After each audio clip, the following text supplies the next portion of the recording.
우리가 저번 시간에 로마서 12장 3절부터 8절의 말씀을 통해서 나눈 것은 하나님께서 그리스도인들에게 주신 다양한 그런 은사에 대해서였습니다. 이 은사들은 철저하게 하나님께서 선물로 주신 은사였고, 영적인 것처럼 보이는 것도 있으나 대부분은 우리의 삶에 관한 아주 실천적인 그런 부분이었습니다. 그래서 이 은사는 절대적으로 개인의 우월성을 드러내는 도구로 사용되어지면 안 되고, 오직 공동체의 유익을 위해서, 덕을 세우기 위해서 사용되어져야 하는 것이 바른 은사 사용에 관한 내용이었습니다. 이제 바울은 이런 은사가 바르게 그리고 적극적으로 사용되어져야 할 때 그 바탕에, 은사가 사용되어지는 그 바탕에 없어서는 안 될 사랑에 대해서 오늘 본문에서 전합니다. 9절부터 13절까지는 기독교 공동체 안에서의 어떤 사랑에 대한 것이라면, 그 다음 이제 다음 주쯤 보게 될 14절부터 21절은 세상 전체에 대한 그런 사랑을 말하는 내용입니다. 그래서 오늘은 9절부터 13절의 내용을 통해서 모든 우리가 행해지는 은사의 바탕이 되어야 될 기독교 공동체 안에서의 사랑에 대해서 나누고자 합니다.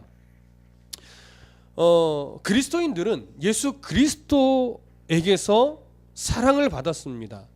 받은 그 사랑을 근거로 해서 이 공동체 안에서 이제 사랑의 실력을 발휘해야 하는 것이죠.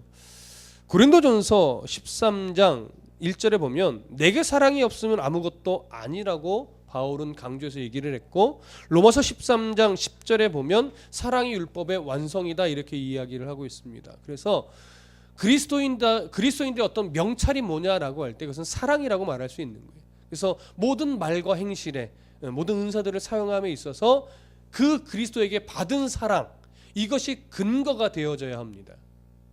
그 내용이 오늘 본문의 9절에서 시작이 돼요. 9절 함께 다시 읽어볼까요? 9절 시작. 사랑에는 거짓이 없나니 악을 미워하고 선에 속하라. 자, 사랑에는 거짓이 없다라고 합니다. 여기서 사용된 사랑이라고 하는 단어는요, 헬라어로 아가페입니다. 우리가 최근에는 아가페라는 말을 자주 쓰기 때문에 익숙해요. 아가페라는 이름의 교회도 있고, 아가페라고 하는 이름의 카페도 있고, 아가페라고 하는 이름의 요양원도 있고, 굉장히 다양하게 쓰여집니다. 회사 이름에도 있어요. 그렇죠? 근데 이 아가페라는 이름이요, 헬라 문화권에서는 사람에게 쉽게 사용되어지던 단어는 아니에요. 아시다시피 아가페라고 하는 단어는 희생적인 사랑이란 말이에요. 생명을 내어주는 사랑을 말해요. 그래서 이게 쉽게 사람에게 쓸 수 있는 단어가 아닙니다. 그런데 이 단어가 신약 성경에서는 예수님께서 우리에게 보여주신 그 희생적인 사랑, 언제나 이 사랑을 이야기할 때는 아가페라는 단어를 썼어요. 사람이 하는 사랑에게는 아가페라는 단어를 쓰지 않습니다. 이런 사랑을 본받으러 할 때는 쓰지요.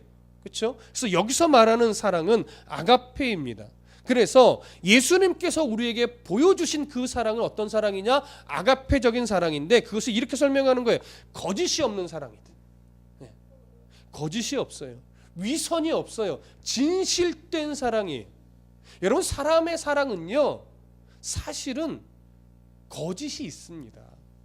어떤 조건이 만족되어야 사랑합니다. 굉장히 이기적인 사랑입니다. 어느 누구도 이 아가페적인 사랑을 할 수 있는 자는 없습니다. 그래서 우리가 이 아가페적인 사랑을 배우려고 애쓰는 거고, 그 사랑을 본받아 실천하려고 애쓰는 거지, 그 예수님이 보여주셨던 사랑만큼 아가페적인 사랑을 온전하게 할 수 있는 사람은 아무도 없습니다. 그래서 사랑에는 거짓이 없나니라고 말할 때요, 너희의 사랑이 거짓이 없게 되라는 권명과 똑같습니다. 그 사랑으로 신실하게 하라는 것과 똑같습니다. 너희가 사랑을 해야 되는데, 사랑으로 모든 은사를 발휘해야 되는데, 그 발휘하는 그 실력 안에 뭐가 계속 없어져야 되냐면, 거짓 없이, 위선 없이 진실하게 사랑함으로 그런 은사들을 적극적으로 활용하기 위해 뭐하라? 힘써라, 애써라, 노력해라, 이 얘기를 하는 거죠. 왜 우리가 이러려고 애써야 돼요? 그 사랑을 받은 자, 이게 전제예요. 그 사랑을 받은 자이기 때문에, 그러니까 내가 얼마나 하나님께 예수 그리스도의 은혜를 받은 그 사랑이 크게 느껴지느냐에 따라서 밖으로 표출되는 강도도 달라지는 거예요. 하나님께 받은 예수 그리스도의 은혜가 요만하게 느껴지는데 이만하게 사랑이 나갈 수 있냐고요? 안 되죠. 그래서 우리는 더 예수 그리스도의 보혈을 날마다 묵상해야 되는 이유가 거기에 있어요. 왜? 사람은 자꾸 잊어버리거든요. 좋은 건 더 잘 잊어버려요. 뭐는 안 잊어버려요? 화나는 건 잘 안 잊어버려요. 자존심 상했던 건 잘 안 잊어버려요. 그래서 복수하기까지, 내 성이 풀릴 때까지 복수되지 않는 한 잘 안 잊어버리죠. 근데 사실은 그런 것들을 잊어버리고 우리가 받은 사랑의 크기를 계속 기억해야 돼요. 묵상하고 기억하고 더 크게 느끼고, 그래야 더 크게 발휘될 수 있는 거예요. 그래서 거짓 없이라고 하는 말이 나아가는 겁니다. 여러분, 거짓이 없다라는 말은요, 헬라어로 아니포크리토스라고 해요. 이 거짓이란 말이, 이 아니포크리토스라는 이 단어는 당시에 무대에서는 연극 배우들에게 쓰던 단어입니다. 연극 배우들이 자신의 본 모습을 감추고 다른 사람 행세를 하며 연극을 하는 그러한 모습을 빗대어 이 거짓이라는 단어를 썼던 겁니다. 그러니까 겉과 속이 다르면 안 된다라고 하는 거죠. 그런 사랑을 말해요. 겉과 속이 다르지 않은 그런 사랑. 그래서 우리는요, 성도라고 하면, 특히 성도와 성도라고 하면 진심이 나누어질 수 있는, 나뉘어지는 것이 아니라 진심을 나눌 수 있는 관계가 되어야 돼요. 여러분, 현대로 올수록 참 뭐가 힘드냐면 진심을 나눈다는 게 참 힘들어요. 뭐가 꿍꿍이 있는 거 아니야? 에이, 뭐가 있으니까 나한테 그렇게 친절한 거지. 자꾸 이렇게 생각되는 시대가 돼버렸어요. 그리고 진심을 잘못 나누면 책 잡히는 시대가 돼버렸어요. 그러니까 진심을 잘 나누기 어려워요. 진심을 나눴다가 또 어떻게 될까봐 걱정이 되거든요. 그래서 물론 하나님께 나눠야 할 것과 사람과 나눌 수 있는 것을 구별해야 되면 분명합니다. 그럼에 있어서도 참 사람 사이에 진심을 나누기가 참 어려운 시대가 되어버렸어요. 그래서 우리가 참 소원하건대 할 수 있는 대로 우리들 안에서만큼은 책 잡힐까봐 사람과 나눌 수 있는 그 마음마저도 못 나누는 관계가 되지 말고, 사람과 나눌 수 있는 그 한계 안에서만이라도 조금 아무 생각 없이 좀 책 잡힐 거 염려하지 말고 마음을 나눌 수 있는 그런 관계가 좀 됐으면 좋겠습니다. 소망 중에 하나예요. 그게 교회다운 모습, 성도다운 모습 아닐까요? 목사와 성도 간에서도 그래야죠. 야, 이거 잘못 말했다가 목사님이 또 예배 시간에 성도들 앞에서 말해버리면 어떻게 하나 막, 그래서 말도 못하고 이래버리면 안 되잖아요. 그렇죠? 그 성도를 믿고 얘기했더니 이미 다음 주 되니까 다 알고 있어 막, 이래버리면 안 된다고요. 진심을 나눌 때는요, 지켜줄 건 지켜주고, 더 나눠줘야 될 것은 더 나눠주고, 기도해줘야 될 것은 더 기도해주고, 감싸줘야 될 것은 더 감싸달라는 거라고요. 그게 바로 뭐예요? 그리스도의 사랑으로 나누는 거고, 그게 바로 은사를 바르게 사용하는 거예요. 그게. 그래서 우리는 이런 거짓, 겉과 속이 다른 이런 사랑을 나누면 안 됩니다. 겉이나 속이나 똑같은 사랑을 나누려고 우리가 애써야 돼요. 물론 온전해지지는 않지만 우리 애써야 됩니다. 이게 정말 거짓 없는 그런 사랑이고, 이게 진심이 나누어지는 그런 사랑이 될 겁니다. 바울은 이제 이 거짓 없는 사랑을 함께 나누어야 된다라는 이 사실을 강조하면서 교회 공동체 성도들에게 무엇을 말하냐면, 악을 미워하고 선에 속하라, 이 얘기를 해요. 왜 악을 적극적으로 미워하라는 이 말을 하냐면, 우리가 나누어야 될 사랑은요, 적극적으로 행해야 될 사랑은요, 맹목적인 사랑이 아니에요. 악을 구별할 줄 알고 하나님이 싫어하는 것이 무엇인가를 분별할 줄 알아서 바르게 사랑해야 되는 겁니다. 바르게. 그래서 악을 미워해야 돼요. 모든 게 다 좋은 게 아니거든요. 누구에게나 다 친절한 게 좋은 것 아니에요, 여러분. 우리를 어떤 사이비 이단의 교리를 막 가르치려고 하는데 친절하게 막 거절할 수 없어서 그리스도인의 사랑을 나눠야 하지 하고 친절히 다 들어주고 이러면 안 된단 말이에요. 여러분들이 이길 자신이 없다면 어떻게 해요? 끊을 것은 딱 끊어버려야 된다고요. 그러니까 어떻게 친절을 베풀어야 되느냐, 어떻게 배려를 해야 되느냐, 어떻게 이해를 해야 되느냐, 이런 것들에 대한 바른 분별력이 필요해요. 그래서 악을 미워하는 싸움을 해야 될 때 악을 미워한다는 것은 잘 분별해야 된다는 거예요. 참 성경이 기가 막힌 것은요, 그렇게 악을 미워하라고 하면서 이어서 뭐라고 말하냐면 선에 속하라고 해요. 선에 속하라. 여기 선에 속한다, 속하라라고 하는 이 말은요, 함께한다, 연합한다라고 하는 거예요. 선에 연합하는 거예요.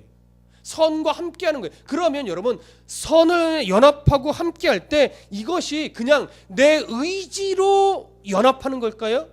아니에요. 성령의 이끄심에 나의 마음을 연합하는 거예요. 성령 하나님이, 우리가 성령 하나님을 늘 가까이 하고 기도하고 말씀을 읽고 예배하는 일에 충만하다 보면 하나님이 주신 마음이 사실은 우리 마음속에 늘 거해서 어떠한 말을 하려고 할 때 이게 분별이 될 때가 있어요. 무뎌지면 그런 생각 안 하지만 계속해서 그 말씀 가운데, 기도 가운데 거하는 삶을 살다 보면요, 뭔가 말을 할 때 이게 하나님이 기뻐하는 말일까? 이렇게 하면 안 되는 거 뻔히 알 때가 있다고요. 행동도 마찬가지고. 그때 어떻게 하라는 거예요? 그때 마음에 성령 하나님이 싫어하는 것이다 느껴지면 과감하게 안 할 수 있는 이 분별력, 이 연합이, 그때 바르게 순종하는 거, 그때 잘 순종하는 거예요. 하나님이 입을 막으면 아무리 간지러워도 뭐예요? 열지 말아야 되는 거예요. 열지 말아야 되는 거예요. 그게 선에 속하는 겁니다, 여러분. 그리고 그러지 못했을 때 뭐 할 줄 아는 거예요? 안타까워할 줄 알아야 돼요. 그때. 야, 어떤 행동을 하나 하고 나서 그게 하나님이 기뻐하는 일이 아니라고 느껴요. 크지 않아도. 근데 성도는 뭐냐면 그것 때문에 하루 종일 내가 그때 한 번 더 참을 걸, 내가 그때 그 말 하지 말 걸, 자꾸 이렇게 생각하게 돼. 그게 뭐예요? 그게 선에 속하는 거예요. 그러니까 끊는 것도 중요하지만 그러지 못했을 때 안타까워하는 심령을 내가 갖고 있다는 것도 중요해요. 그게 바로 거짓 없는 사랑을 하려고 그런 사랑을 가지고 살아가려고 애쓰는 성도의 모습이에요. 근데 그런 게 없어. 뭐 하고 싶은 대로 말하고 막 행동하고 말해도 전혀 뭐 성도가 그렇게 말하면 안 됐을 텐데 이런 고민이 없다면 이거는 생각해 봐야 되는 거예요. 내가 정말 악을 미워하고 선에 속한 자인지, 거짓 없는 사랑을 하고 있는 자인지 생각해 봐야 되는 거예요. 여러분, 이런 안타까움, 또 이런 싸움들이 여러분 우리 가운데 적극적으로 필요합니다. 우리 공동체 안에 이런 사랑을 잘 해나가면 참 건강한 공동체가 되겠죠.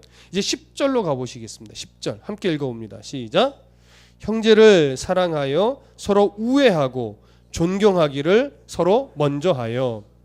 여기 보면 중요한 표현 3가지가 나옵니다. 뭐냐면 사랑, 우애, 존경입니다. 교회 공동체 안에 있어야 아주 중요한 덕목으로 이 3가지를 제시하고 있는 건데, 여기서 기록된 사랑은 앞에서 말한 아가페의 사랑을 말하는 것이 아니라 여기에 기록된 사랑은 필라델피아입니다. 그러니까 이 필라델피아라고 하는 사랑은요, 특히 헬라어에 필로라고 하는 접두사가 붙으면 이건 가족에 관계된 이야기예요. 그래서 필라델피아, 이것은 형제 간의 사랑을 말하는 겁니다. 형제 간의 사랑. 그리고 뒤에 두 번째로 우애라고 번역을 해놓은 것은요, 조금 번역이 좀 약하긴 한데 이게 필로스 톨기아라고 하는 건데, 이 사랑은 자녀에 대한 부모의 지극한 사랑을 말해요. 그래서 필로라는 말이 앞에 접두어로 붙는 거예요. 가족에 관계된 거, 자녀에 대한 부모의 지극한 사랑. 그래서 우애로 번역하는 것보다는요, 때로는 헌신 이렇게 번역하는 게 더 좋아요. 자녀에 대해서 헌신적인 부모의 사랑이기 때문에 서로 헌신하고 이렇게 번역하는 것이 사실은 더 좋아 보입니다. 그 다음에 존경하기를 할 때 존경은 티메라고 하는 단어인데, 이것은 다른 사람을 가치 있게 여기는 그런 자세입니다. 우리가 알고 있다시피 그런데 여기서 나타나고 있는 존경은요, 어떤 사람이 가지고 있는 내면적인 성품이나 또는 사회적 신분이나 어떤 부로 인해서, 그래서 인간적인 평가를 함으로 인해 저 사람은 존경받을 만하다, 이렇게 나타나는 존경을 말하는 게 아니에요.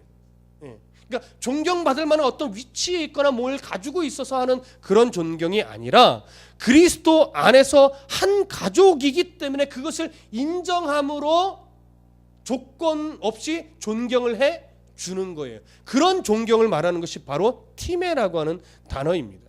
그렇기 때문에 오늘 10절에서 말하고 있는 형제를 사랑하고 서로 헌신하듯이 우애하고 그 다음에 존경한다라고 하는 이것은요, 사람의 어떠함과 상관없이, 그 사람이 가지고 있는 어떤 내외적인 조건과 상관없이 그저 하나님의 형상대로 지음받은 성도이며 주 안에서 한 가족된 지체라는 그 이유만으로 존경을 하는, 그 이유만으로 사랑하고 헌신해 줄 수 있는 그런 자세를 말하는 겁니다. 거기서부터 시작될 수 있는 그런 사랑을 말하는 것이죠. 그래서 참 재밌어요. 이 성경이요, 그래서 형제를 사랑하는 것, 서로 우애하는 것, 존경하는 것을요, 뭐라고 말해요? 서로 먼저 하라고 해요. 서로 먼저 하라. 왜 서로 먼저 하라고 그러는 걸까요? 조건 없이 해야 되는 거기 때문에, 기브 앤 테이크식이 아니기 때문에 그렇습니다. 조건 없이, 기대함 없이, 어떤 꿍꿍이 없이 그저 그 사람 자체가 하나님의 형상으로 지음받은 자고 그도 하나님의 은혜를 덧입은 자며 주 안에 한 가족이기 때문에 때로는 나랑 참 맞는 성향의 사람이 아닐지라도, 그래서 늘 좀 불편한 사람이라 할지라도 뭐 하는 거예요? 먼저 사랑하고 먼저 섬겨주고 먼저 존경해주는, 이걸 노력하는 거예요. 근데 이걸 나만 하라는 것이 아니라 서로 하라는 거죠, 여러분. 그러니까 어떤 사람은 아직 이 진리를 모르니까 받으려고만 하죠. 그럴 때 그 사람은 너는 왜 안 해? 이렇게 나가면 안 되는 거예요. 너는 왜 안 해? 이런 생각하지 말고 그냥 하라는 거예요. 이게 은사를 바르게 사용하는 방법입니다. 이것이 바로 그리스도의 사랑을 가지고 행하는 은사의 내용입니다. 조건 없이, 꿍꿍이 없이. 그래서 우리는 먼저 해야 됩니다. 여러분, 오늘 좀 마음에 이렇게 결심하셨으면 좋겠어요. 그래, 내가 먼저 해야지. 내가 먼저 손을 내밀고, 내가 먼저 그냥 이해하고, 내가 먼저 용납하고, 내가 먼저 섬겨주고, 거기서 그리스도의 사랑의 뿌리가 내리는 거지. 그래, 내가 밑거름이 되고 내가 미랄이 되자. 이게 우리에게 오늘 있어야 될 결단입니다. 자, 11절 이어서 보겠습니다. 함께 읽습니다. 시작. 부지런하여 게으르지 말고 열심을 품고 주를 섬기라. 이 구절을 보면요, 바울의 어떤 매우 실천적인 권면으로 이제 들어가는데 두 가지 권면인 것처럼 보여요. 첫째는 부지런하여 게으르지 말라라고 하는 권면과 열심을 품고 주를 섬겨라라고 하는 권면처럼 보이는데, 헬라어 성경으로 보면 사실 세 가지로 나눠져 있어요. 첫 번째는 부지런함에 있어서 게으르지 말아라. 그리고 열심을 품고라는 말은요, 성령의 열심을 내라, 이 얘기예요. 그 다음에 세 번째는 주를 섬겨라, 주님께 종로로 되라.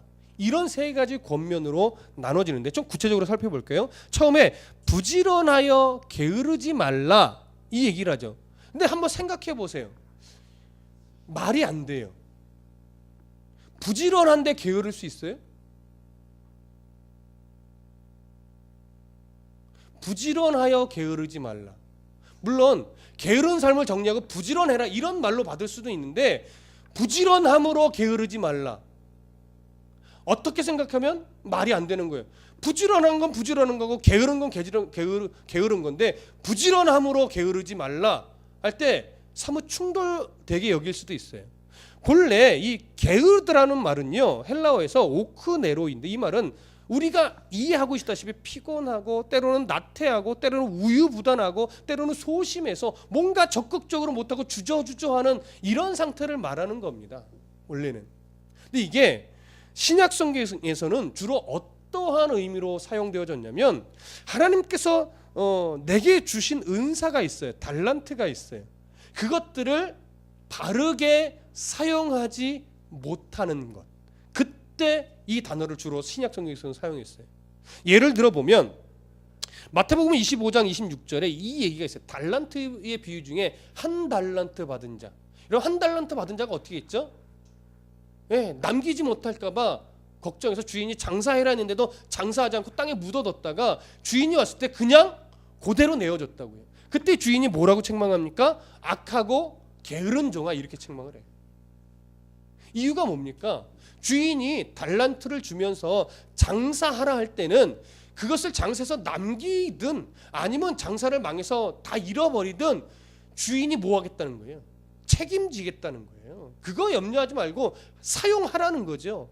근데 이 사람은 뭐 게으르게 살았나 이런 차원의 문제가 아니라 주인의 의도를 파악하지 못하고 제대로 사용하지 못했다는 차원에서 책망을 받은 거예요.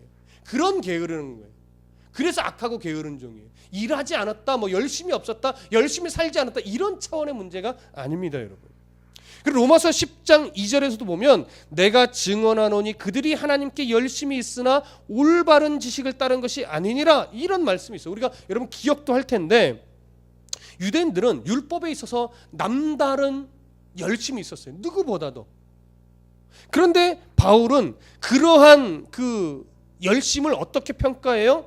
하나님이 주신 율법을 주신 의도를 알지 못하고 행위에만 치우쳤던 열심이었기 때문에 그 열심이 올바른 지식을 따른 열심이 아니었다라고 책망하는 거예요. 그러니까 이 올바른 지식을 따르지 않은 열심이 뭐예요? 그게 게으름이란 말이에요. 성경에서 말하는 게으름.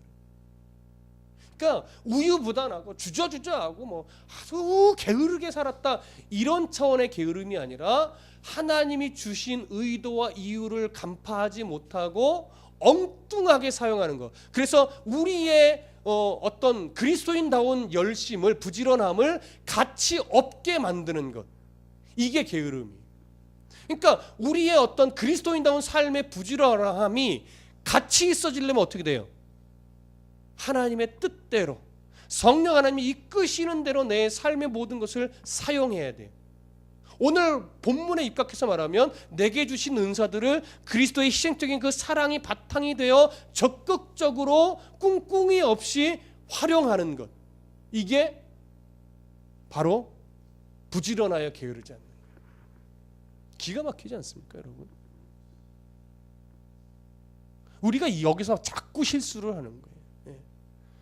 내 자존심을 저 집사가 긁는다, 나를 교회가 알아주지 않네, 뭐 이런 식의, 내가 꼭 이렇게까지 아무도 알아주는데 봉사를 해야 돼, 이런 식의 표현들, 이게 뭐예요?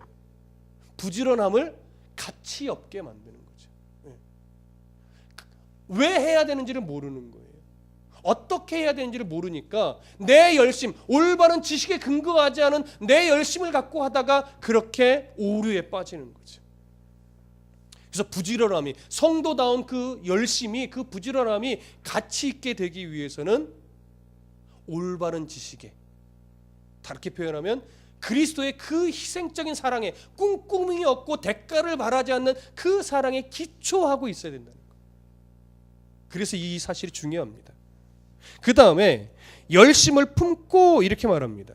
이 열심을 품고라는 이 단어만 보면 앞에서 말했던 것처럼 다시 또 열심을 내라, 적극적으로 해라, 이런 의미로 보여요. 근데 헬라어 단어로 보면 이렇게 돼 있어요. 토 푸뉴마티 제온테스.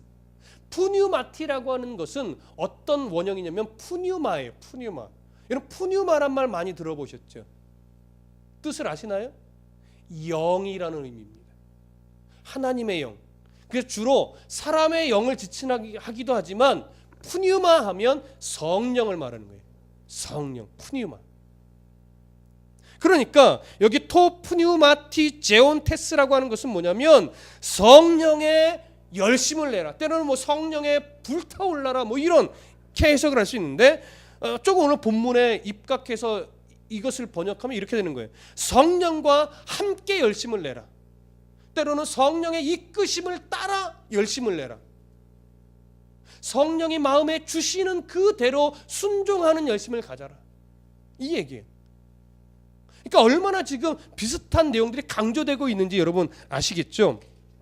성령의 이끌리심에 그래서 민감해야 돼요.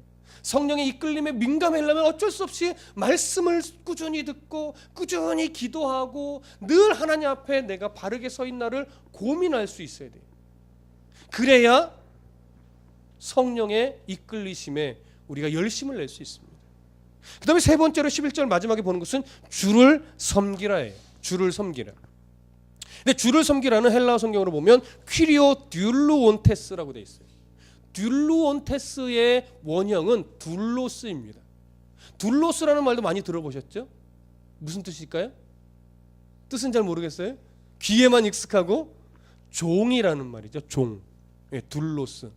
근데 이 종은 일반적인 개념의 종과는 좀 다른 개념의 종입니다. 일반적인 개념의 종은 뭐냐면 내가 종을 하고 싶어서 하는 게 아니에요.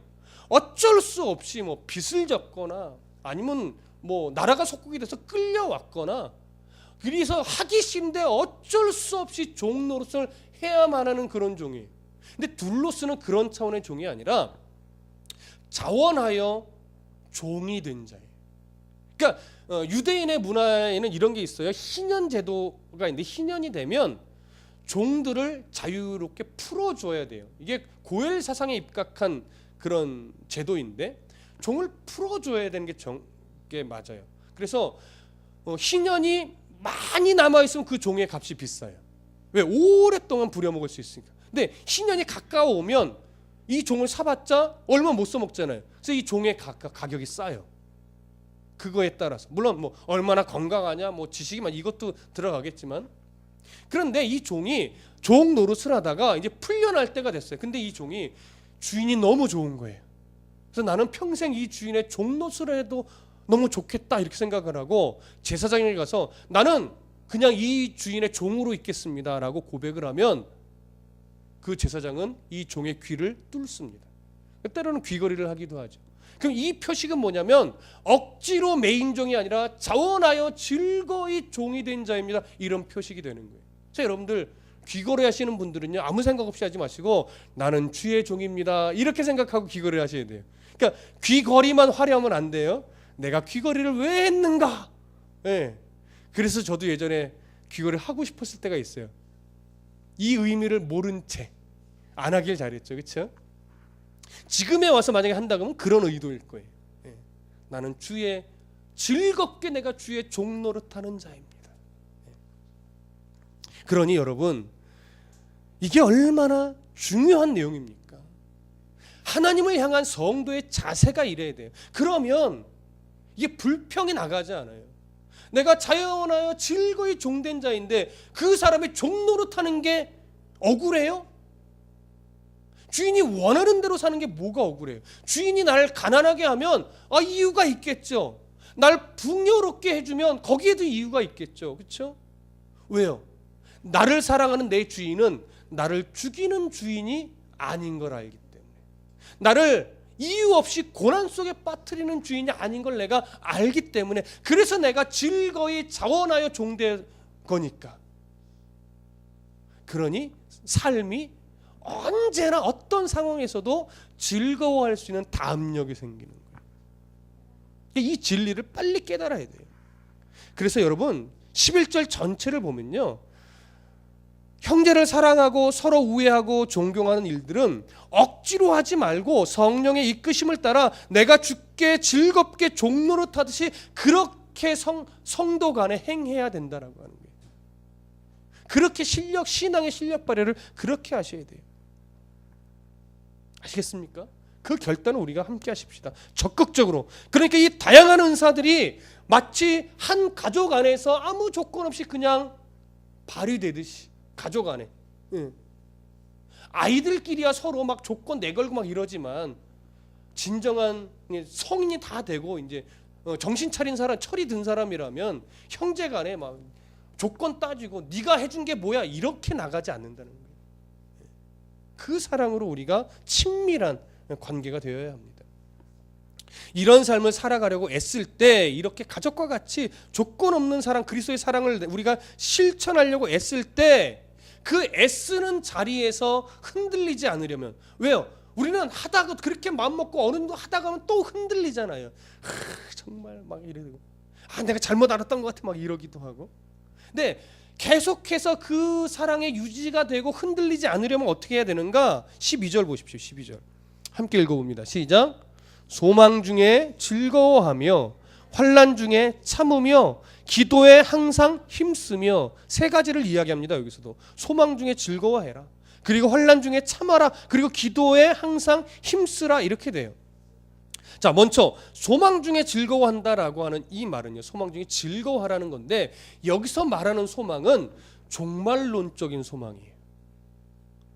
그러니까 이 땅에서 뭔가를 소망을 두고 하는 것은 꿍꿍이 있는 소망이죠, 그렇죠? 근데 여기서 말하는 소망은 이 땅에서의 어떠함에 관련된 소망이 아니라 종말론적인 하나님 나라에 대한 소망이에요.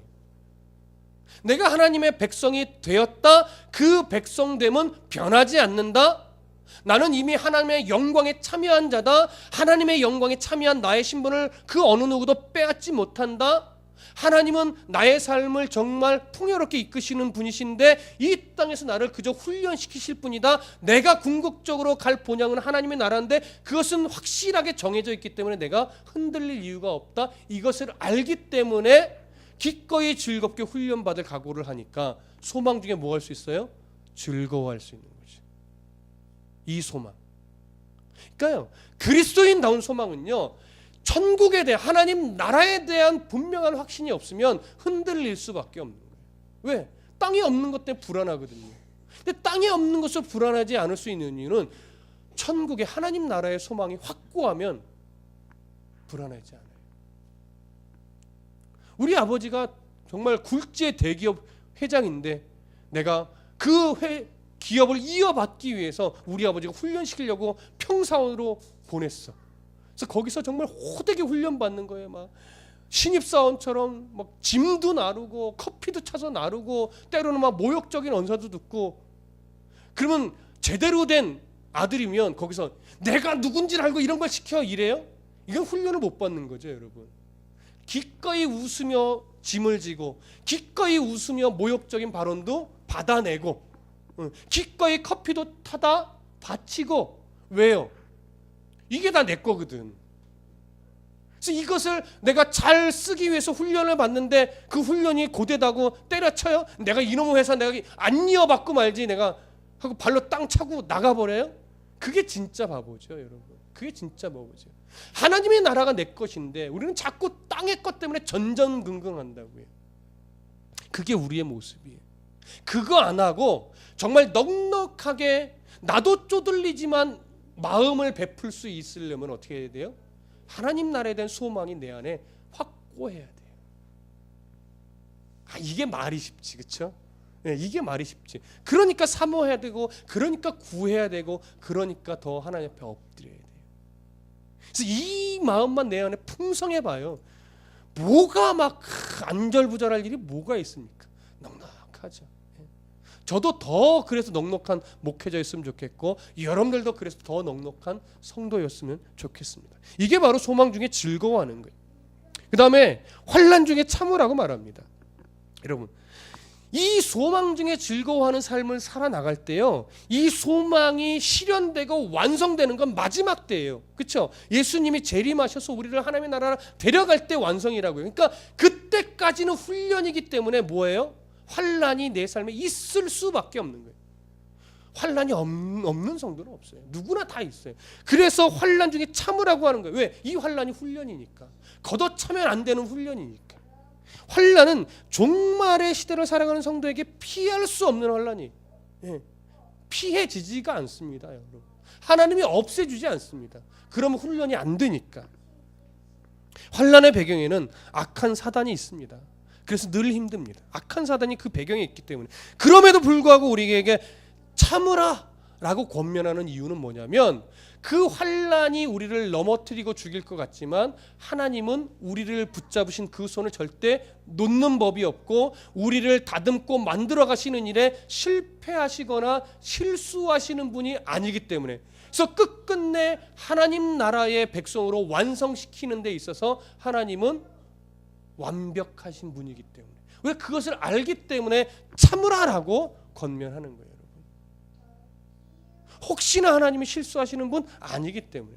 요한계시록 강의하면서도 나누잖아요. 종말은 하나님과 사단의 팽팽한 대결이 아니에요, 여러분. 사단은 그저 이 시대에 어떤 하나님의 뜻을 이루어가는 하나의 과정의 도구일 뿐이에요. 성도를 연단시키는 도구로서밖에 못 쓰임 받는다고요. 그러니까 그 도구가 되어야 되니까 뭐예요? 능력이 좀 많을 뿐이에요. 그러니까 우리가 무서워할 수는 있으나 걔 때문에, 그 사단놈 때문에 우리 애가 어찌 되지 않는다고요. 그러니까 참아야 해요. 훈련이니까. 예. 신입사원처럼 훈련 잘 받아내면 돼요. 예.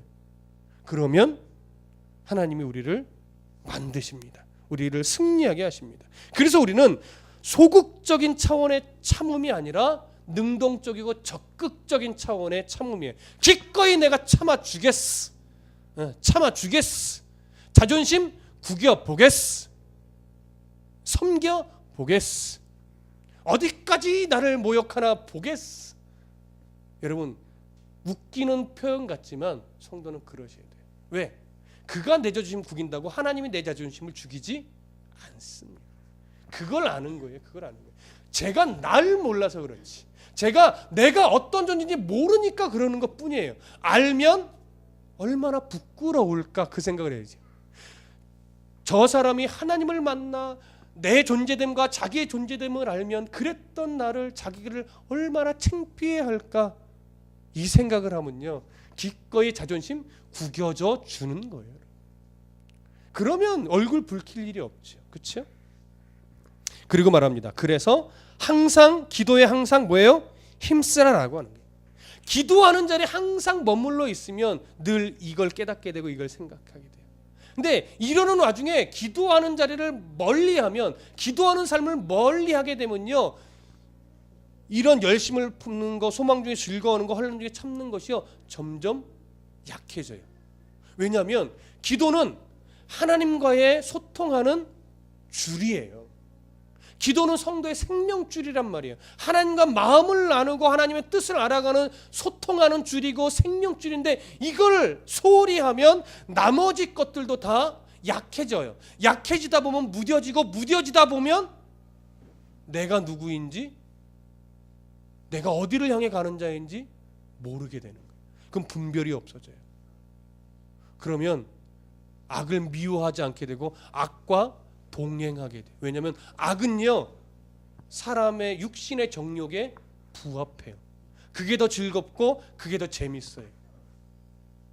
그래서 이 세 가지, 소망 중에 즐거워하고 환난 중에 참으며, 그러면서 늘 기도하는 그 자리에 늘 머물러 있으려고 애써야지 됩니다. 이게 같이 가야 돼요. 그 어디 한 구석이라도 자꾸 펑크나기 시작하면 점차 어떻게 돼요? 무뎌지게 돼요. 그래서 늘 애쓰고 노력하셔야 되는 겁니다. 마지막으로 13절 함께 읽어보겠습니다. 시작. 성도들의 쓸 것을 공급하며 손 대접하기를 힘쓰라. 자, 바울은요, 공동체 안에서 그리스도인의 사랑을 가지고 은사를 활용하라는 권면을 이 말씀으로 정리를 해요. 성도들의 쓸 것을 공급하며 손 대접하기를 힘쓰라. 당시에는요, 로마가 세계를 붙잡고 있었기 때문에 속국에 대해서 관대한 정책도 있지만, 때로는요, 이때는 세금을 무리하게 부과하기도 했고요, 토지를 몰수하는 등 재정적인 압박을 가하기도 했어요. 특히 기독교인이다라고 하면 기독교인에 대한 인식이 자꾸 나빠지는 시기에는요, 기독교인이라는 이름만으로도 재산을 막 몰수해가고 어떤 상업적인 활동도 못하게 막고 막 이렇게 심해져 갔다고요. 그러니 교회 안에 유대인 기독교인들도 있고 이방인 기독교인들도 있는데, 1차적으로는 유대인 기독교인들이 참 힘들어졌었습니다. 그러다가 물론 이방인 기독교인들도 힘들어지죠. 그러니까 어떻게 돼요?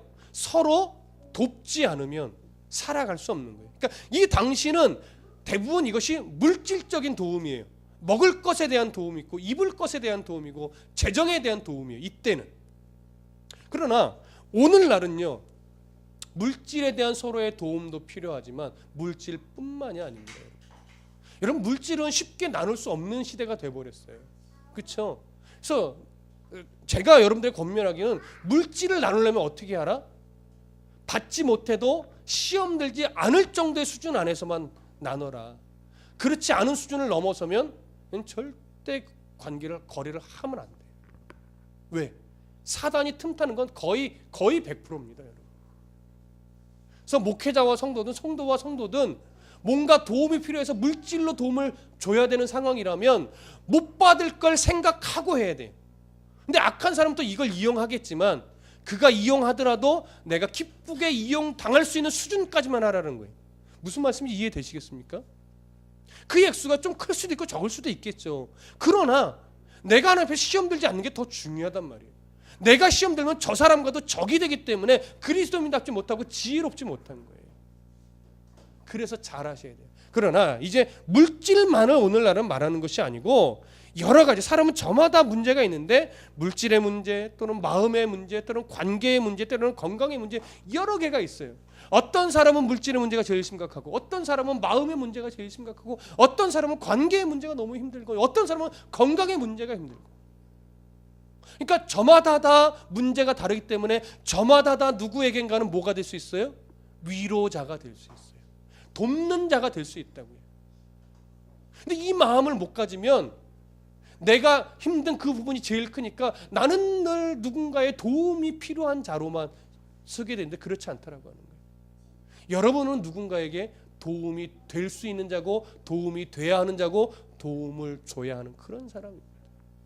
내가 그 역할을 서로 감당해야 돼요. 이게 바로 뭐예요? 성도에 쓸 것을 공급하며 손대접하기를 애쓰라. 그래서 성도 간의 교제가 있어야 돼요. 우리 교회는 사실 약간 부족합니다. 성도 간의 교제가. 왜? 만날 틈이 별로 없잖아요. 각자들 바쁘고. 그래서 그러나 앞으로 살아가면서 조금씩 더 되겠지요. 마음이 없어서가 아니니까. 그러니까 그 마음을 늘 갖고 있어야 돼요. 마음을 나누고 내가 어떻게 위로해 줘야 될까? 내가 어떻게 함께 해줘야 될까? 그러니까 오늘날은 우는 자와 함께 울어줄 수 있는 성도가 귀하고 함께 기뻐해, 내일처럼 기뻐해 줄 수 있는 성도가 귀하고 그런 거예요. 여러분, 이런 결심이 있어야 됩니다. 나는 배 아파하는 성도가 되지 말아야지. 이런 거 있지. 배 아파하지 마세요. 그 다음에 고소해하지 마세요. 무슨 어감인지 아시죠? 고소해하는 성도가 되면 안 돼요. 이해할 줄 알고 용납할 줄 아는. 그래서 진심이 오해되지 않도록. 그러니까 진심을 오해하여 받지도 말고 진심을 오해하지도 않으려고 애를 쓰고 그러다 보면 진심이 나눠지는 거예요. 오해하려고 안 하고 노력하고 오해 안 주려고 노력하면 그게 서로 간에 되면 진심을 나눌 수 있는 관계로 이제 되지요. 그러다 보면 어떻게 돼요? 서로 쓸 것을 공급하며 손대접할 수 있는 성도가 된다고요. 그렇게 이런 애씀과 이런 노력 안에서 하나님 기뻐하는 교회 공동체가 되고 하나님 기뻐하는 성도가 되며 그런 나눔과 애씀이 가족 안에서도 실행되면 정말 하나님 기뻐하는 건강한 가족 공동체가 되겠죠. 우리 안에 이런 은혜가 가득하길 소원합니다. 기도하겠습니다.